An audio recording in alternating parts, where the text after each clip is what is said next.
When my grandparents passed away, instead of my parents selling our house, they just let me live in it. Instead, since I was of moving out age anyway, I just had to pay the taxes and monthly expenses. At first, I really enjoyed living alone, given that I could have whoever I wanted over whenever I wanted, but it quickly got lonely being alone. So I got myself a 2-year-old German Shepherd dog named Rocky. He was named after Rocky Balboa.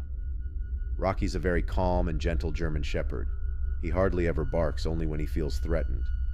Or if he's playing with another dog, I bought him a doggy bed the day after I adopted him and put it next to my bed. After I got Rocky, I always let the bedroom door open so that he could go get water at night.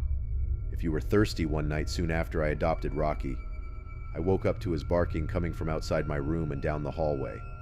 I dizzily got out of bed to check what the hell he was barking at. I rubbed my eyes as I walked down the hallway, and when I opened them, I saw Rocky maniacally barking and clawing at the basement door. I didn't know what to do. Usually I'd call my dad to deal with something like this, but now it was on me, and I was terrified. I had to ask myself if I wanted Rocky to go down there with me, and I quickly realized there was no chance of me going down there alone. I opened the door ever so lightly, but it was enough for Rocky to push it open with his nose and run down the stairs. I flipped on the lights and followed close behind.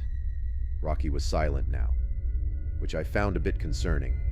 I looked around for him calling his name, and then I saw him standing still with his tail between his legs, looking up at something in an opposite corner of the room that was blocked by a wall. Rocky looked at me and his tail slightly raised as I approached him. I could now see what he was looking at. It was a closet door. Rocky's apparent bout of confidence was obviously short-lived, and he seemed to be back to his comment in itself. All that was passing through my mind at that moment was, do I dare open this closet door right now, and who or what could be in there? I didn't know Rocky too well just yet, but I had a feeling he wouldn't attack whoever, or whatever was in there. I'm still not sure whether I made the right move or not, but instead of opening that closet door, I took Rocky by the collar and walked with him back upstairs. He kept looking back at the corner of the basement until we got to the stairs. I shut the basement door and then dragged him back to my bedroom, and shut the bedroom door. Then I went to the kitchen to call my dad. I had to call 3 times before he finally picked up in a groggy voice. I explained the situation and asked him what I should do.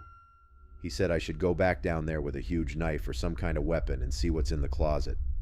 I told him I was too scared to, and somewhere deeper into that conversation with my dad, I realized the basement door was open.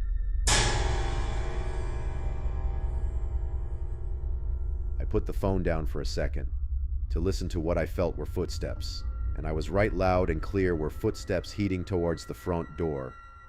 I ran to my bedroom and told my dad. He told me to hang up the phone and call the cops, and so I did. By the time the cops showed up, though Hoover was in the house, was obviously gone already. Unfortunately, I left a large amount of cash down there by the bar. All of it was gone, and the basement window was wide open, so we found the method of entry pretty quickly. Just turned out to be a break-in burglary when I happened to be home.